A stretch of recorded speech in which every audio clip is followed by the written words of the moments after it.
ہمارے ہاں بڑے بڑے سمجھدار لوگ نفسیاتی ہو جاتے ہیں، بڑی بڑی سمجھدار خواتین نفسیاتی ہو جاتی ہیں، میری ساس باتیں کرتی ہے، میری نند باتیں کرتی ہے، مجھے فلانا باتیں کرتا ہے، مجھے فلانا۔ بھائی باتیں، جس کے منہ میں زبان ہے اس نے بات تو کرنی ہے۔ اب آپ نے کیوں یہ دعویٰ کر لیا ہے کہ آپ اتنے اونچے چلے جائیں کہ آپ کو بات ہی کوئی نہ کرے؟ کیا حرج ہے اس میں؟ اگر کوئی آپ کو بات کر دے تو کیا ہیں ہم؟ کسی نے کر لی تو پھر کیا ہوا؟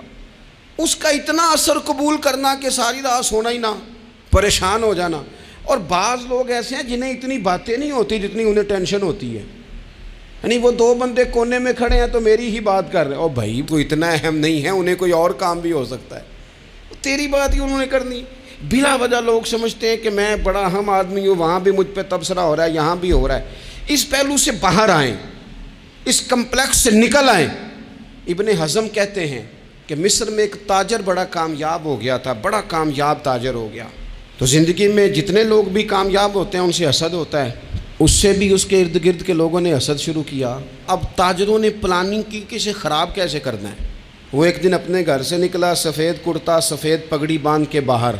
اب 5-6 لوگوں نے پہلے سے منصوبہ بندی کی ہوئی تھی۔ ایک صاحب اسے ملے، کہنے لگے ماشاءاللہ آج تو سفید کرتے پر سبز امامہ، سبز پگڑی بڑی ہی اچھی لگ رہی ہے۔ تو وہ ہنس کے کہنے لگا لگتا ہے آپ سو کے اٹھ کے آئے ہیں، پگڑی تو میری سفید ہے۔ اس نے کہا چلو پگڑی تو سبز ہی ہے، باقی آپ نہیں مانتے تو آپ کی مرضی۔ وہ آگے بڑھا تو اب چونکہ پلاننگ تھی تو ایک شخص اور ملا، اس نے کہا کیا بات ہے، سفید کرتے پر آپ کا پیلے رنگ کا امامہ کیا جچتا ہے؟ اس نے کہا یار کو خدا کا خوف کر۔ ہنس کے کہا کیا ہو گیا، تیری اینک کا نمبر تو نہیں تبدیل ہونے والا ہوا؟ اور بھائی میں نے تو سفید کرتا اور سفید ہی امامہ باندھا ہے۔ اب 2-3 لوگوں کی دفعہ تو وہ مسکرایا، لیکن وہ ڈھیر سارے لوگوں نے منصوبہ بندی کی تھی۔ وہ جب چوتھے کے پاس گیا تو اس نے بھی کہا کہ کیا بات ہے سفید کرتے پر پیلے رنگ کے امامے کی؟ اس نے کہا پیلا کہاں ہے؟ اب وہ غصے ہونے لگا۔ اب وہ چھٹے کے پاس گیا تو اس نے کہا جناب کیا بات ہے سفید کرتا اور کالا امامہ؟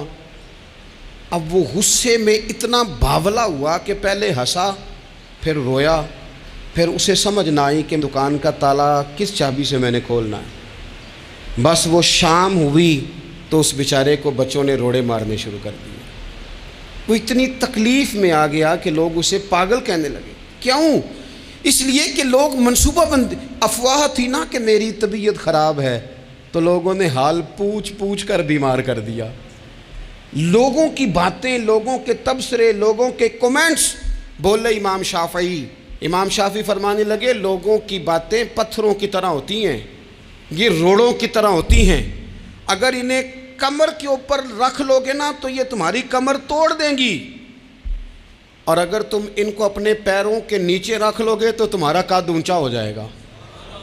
بس دنیا میں وہ لوگ پریشان ہوتے ہیں جو لوگوں کی باتوں کو کندھوں پر سوار کر لیتے، جو پیروں کے نیچے رکھے، جو پاؤں کے نیچے رکھے ان کا قد۔ وہ پرانے زمانے میں نا عارف رومی رحمۃ اللہ علیہ فرماتے ہیں کہ ایک بیل گائے گر گئی تھی کنویں کے اندر، تو اب وہ لوگ اس کو نکال تو نہیں سکتے تھے، تو انہوں نے اس طرح کیا کہ مٹی ڈالنی شروع کر دی کہ اب بدبو آئے گی، پریشانی ہوگی، تو اس کو بند کر دیتے ہیں، اندر ہی کنویں کو، کنواں نئی جگہ پہ کھود لیتے ہیں۔ انہوں نے جب اس کے اندر مٹی ڈالی نا تو وہ گائیں جو تھی وہ مٹی جھاڑ کے تو مٹی کے اوپر آ گئی، انہوں نے پھر مٹی ڈالی تو وہ تھوڑی اور اوپر آ گئی، اور مٹی ڈالی تو اور وہ مٹی ڈالتے گئے اور گائیں وہاں سے کنویں سے باہر آ گئی۔